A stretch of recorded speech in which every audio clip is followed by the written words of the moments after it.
नमस्कार, मी मोनिका. पुन्हा एकदा तुमच्या सर्वांचं सिम्पली फूड बाय मोनिका ह्या चॅनलमध्ये स्वागत करते. तर आपण गौरीचं आगमन देखील पाहिलेलं आहे पहिल्या व्हिडिओमध्ये. त्याची लिंक सुद्धा मी तुम्हाला डिस्क्रिप्शन बॉक्समध्ये देईन. आणि गौरीचा जो रुखवत असतो तो देखील व्हिडिओ आपण पाहिला आहे. तर गौरीचं जेवण कसं होतं ते देखील आपण पाहिलेलं आहे. तर आजचा तिसरा दिवस आहे आणि आजच्या तिसऱ्या दिवशी गौरीचं विसर्जन केलं जातं. आणि गौरीचं विसर्जन करताना आमच्याकडे दोरे घेण्याची पद्धत आहे. आमच्याकडे म्हणजे साधारण पश्चिम महाराष्ट्रामध्ये सातारा सांगली भागात केली जाणारी ही पद्धत आहे. काही ठिकाणी ही पद्धत थोडीफार बदललीही असेल, काही वेगळीही असू शकते. तर ती देखील मला तुम्ही कमेंटद्वारे सांगालच. पण ही जी दोरे घेण्याची पद्धत आहे ती कशी आहे आणि त्या रिलेटेड काही माहिती मी ह्या व्हिडिओमध्ये तुमच्यासोबत शेअर करणार आहे. आणि त्या दरम्यान हळदी कुंकवाचा समारंभ देखील केला जातो. तर जी महिलांनी घेतलेले उखाणे आहेत पारंपरिक, ते देखील मी तुम्हाला ह्या व्हिडिओमार्फत शेअर करणार आहे. तर ही जी आपली संस्कृती आहे ती मी ह्या व्हिडिओमधून तुम्हाला दाखवणार आहे. आणि जी पारंपरिक उखाण्याची पद्धत असते ती देखील तुम्हाला पाहायला मिळेल. तर व्हिडिओ शेवटपर्यंत पाहत राहा.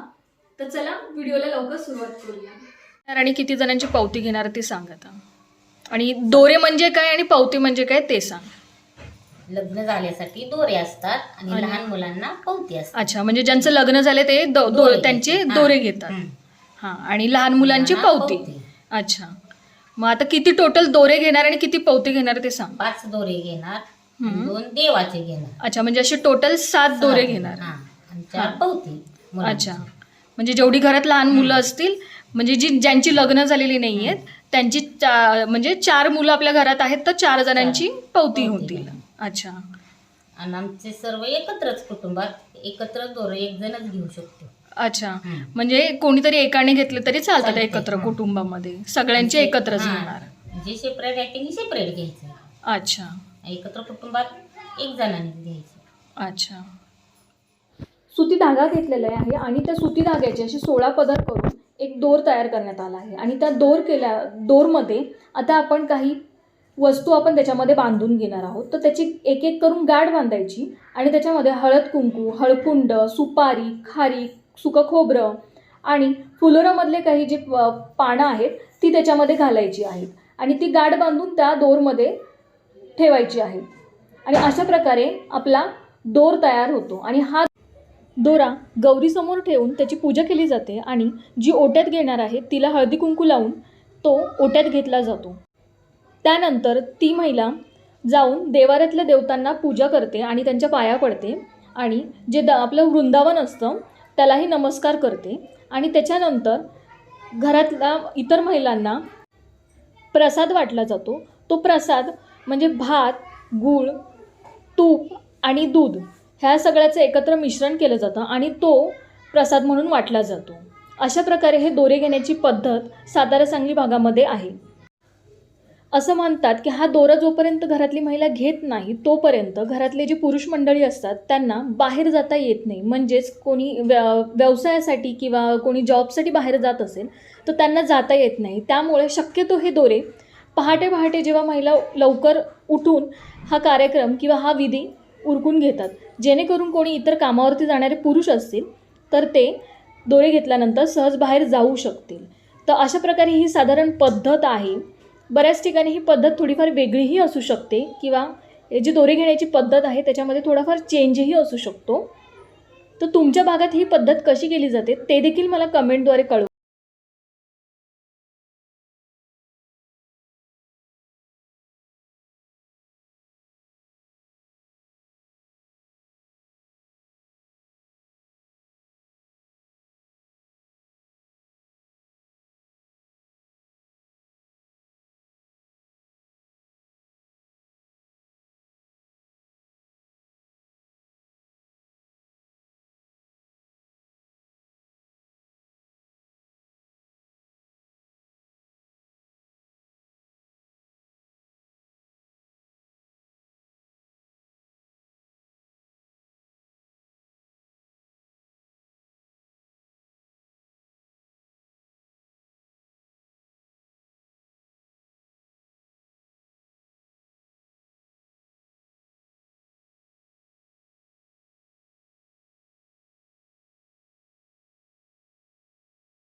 चंद्राला सोन्याचा कळस, सयाजीरावांचं नाव घ्यायला मला नाही आळस. हिचं बघ की. माणसाले फास, शिवाजीरावांचे नाव घेते तुमच्या करता खास.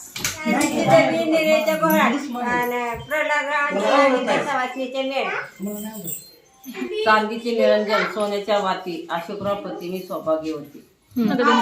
साजूक तुपात तळावे अमित्रावपती जन्मजन्मी. गणपतीला मातेने पालन केले की त्याने अशोकरावांचे नाव घेतले पत्नी या नात्याने. मुंबईत आली बी पुण्यात आल्या मुळ्या, साताऱ्यात पडल्या फळ्या, कटापुरात बांधली माडी. माडीव माडी 7 मधल्या माडीला देते हात, उगवून बघते जिरसाळीचा भात. पाता तूप तुपासारखं रूप, रूपासारखा जोडा, चंद्रभागेला पडला वेडा. चंद्रभागेत 5 जाजन, लक्ष्मणाच्या अंगठीवर नाव माझे. मी आशा करते आजचा हा व्हिडिओ तुम्हाला नक्कीच आवडला असेल. तर ह्या व्हिडिओमार्फत मला हेच सांगायचं आहे की आपली संस्कृती जपा आणि एका पिढीकडून दुसऱ्या पिढीकडे हा वारसा पोचवा. आणि जे नवीन पिढी आहे त्यांना देखील ही संस्कृती आपली कळावी, त्यासाठी मी हे व्हिडिओ तुमच्यासोबत सादर केले आहेत.